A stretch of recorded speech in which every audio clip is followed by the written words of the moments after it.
Hi, this is Ollie from Your Guitar Academy, and I've chosen 4 beginner level Beatles riffs for you to try, so let's get into them.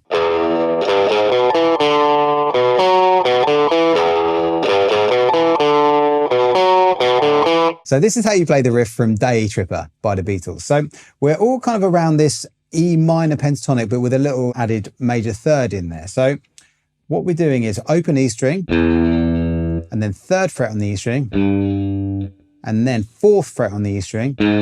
So that's where we're adding in the extra note. And then we're coming up to the 2nd fret of the A string, and then the 2nd fret of the D string. So you want to play them with the same finger. And then we've got open D string, and then 2nd fret on the A string. And then we've got 4th fret on the D string, and then back to the 2nd fret on the A string. And then we've got open D string, then 2nd fret.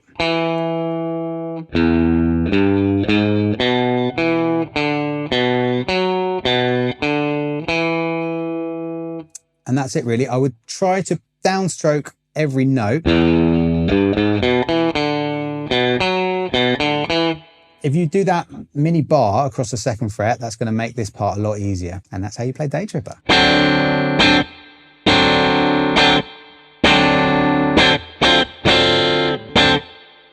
So this is how you play Taxman by the Beatles. We're based on a D7 chord, which is a C shape D7. So if you're not familiar with that, it is the 5th fret on the A string, then the 4th fret on the D string, then the 5th fret on the G string, and then the 3rd fret on the B string. And that's a nice movable dominant 7 shape. We've got our root here on the 5th fret of the A string. So what we're doing is we're strumming on the 2 and the 4. So it's 1, 2, 3, 4. 1, 2, 3, 4. 1, 2, 3, 4. And try and hold the first strum a little bit longer and then cut off the second one. So 1, 2, 3, 4. 1, 2, 3, 4. So for that part, what we're playing is a D7 sharp 9, which many of you will know as a Hendrix chord shape, but I'll run through the frets. So it is the 5th fret on the A string, 4th fret on the D string, and the 5th fret on the G string. So that's the same as in our D7, but then we're adding in this sharp 9, which is going to be the 6th fret on the B string. And then we come back down to the normal D7. And the strumming, we're on beats 1 and 2 for that one. So it's like 1, 2, 3, 4, 1, 2, 3, 4, 1, 2, 3, 4. And that's how you play Taxman.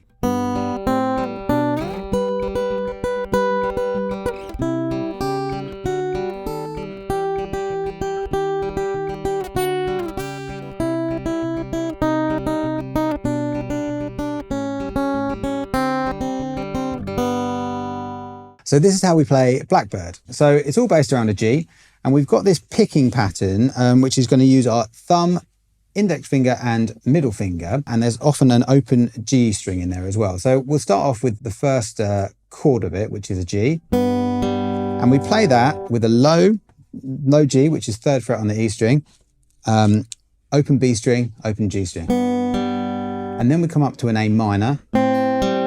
So that's open A string, 1st fret on the B string, open G string, and then we come up to a B minor, which is 2nd fret on the 2nd fret on the A string, 3rd fret on the B string, and we've always got this open G string in between, and then we come all the way up to a G major,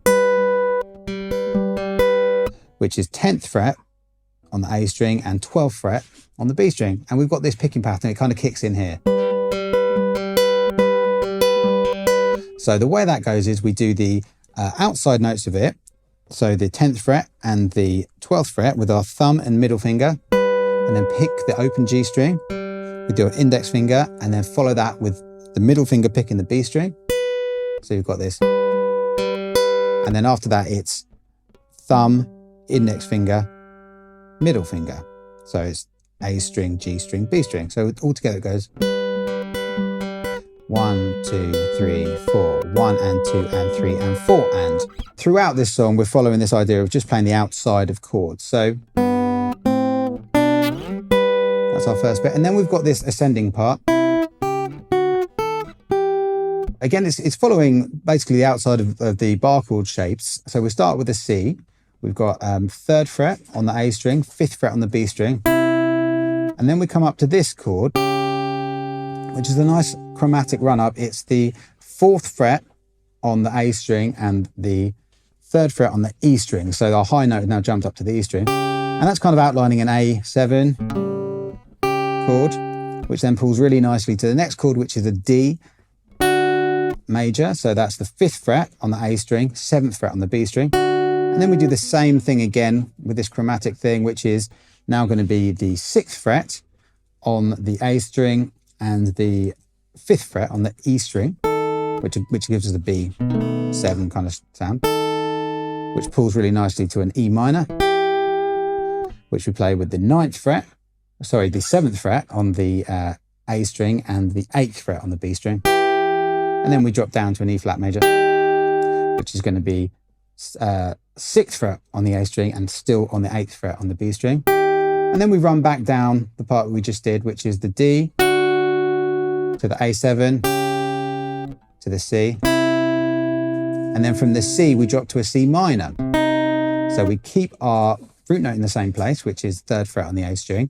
We drop the 3rd down from the 5th fret on the B string to the 4th fret on the B string. So you go, and then you can drop that shape down to a B minor, which is 2nd fret on the A string, 3rd fret on the B string. And then we're down to an A major, which is open A string, 2nd fret on the B string. And then we're down to a D7, which is open D string, and a 1st fret on the B string. And then finish on a G.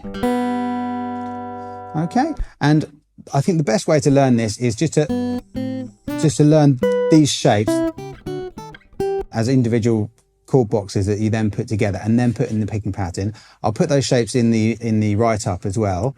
And if you want to go into even more detail, Thomas has done a full lesson on this song as well.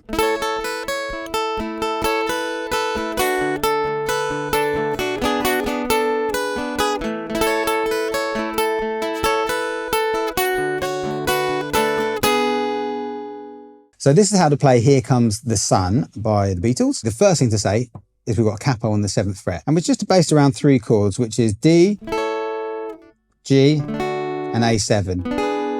But that's all relative to the capo. So,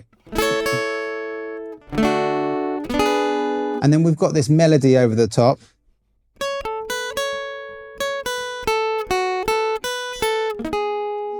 And what we can try and do is play that melody while we're holding down the chords. So we'll go through it chord by chord and look at the melody notes that we're adding in. So I'm going to refer to the notes relative to the capo, or to the frets relative to the capo, just to make it a bit easier to visualize. So that's our first part. So we start with a D strum, and then we pick the 3rd fret on the B string, which we're already holding down, and then we go open E string, 2nd fret on the E string. So we're kind of going from a D sus2 back to a D. And then we've got, so while we're still on the D, we've got 2nd fret, open E string, and then 3rd fret on the B string. And then we come down to a G. And what we do there is we just play with our middle finger, the 3rd fret on the low E string, and try and mute that A string as well. And you kind of strum through up to the B string. Right, so what we do is we do a downstroke and then we do an upstroke on the open B string. Then 3rd fret on the B string, open E string, back to the 3rd fret. 3rd fret on the B string, and then we've got an A7. And what we do there is downstroke, and then on the A7, and then we take off the middle finger. So we're playing the open B string, and then back on again. Then 3rd fret on the B string, and then open E string. And that's all done with this sort of picking pattern as well.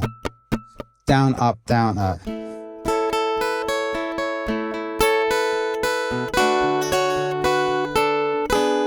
So that's the second part. So we go through again. We start on the D.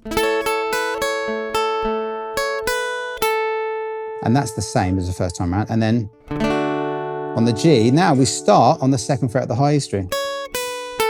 So we do second fret, open, and then third fret. And then we just finish on that A7.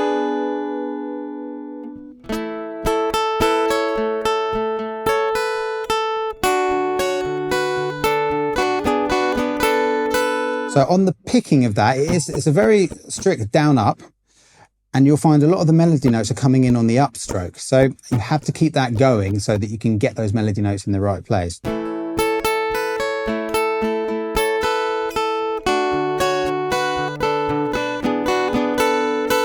So what you'll find is you're playing the low notes of the chords on the downstrokes, and then your upstrokes are for playing the melody notes. So I hope you enjoyed those 4 Beatles songs. We'll have a write-up on the blog on guitarclub.io so you can get all the chord shapes and a bit more detail on the theory as well. Have fun with those songs, and we'll see you next time.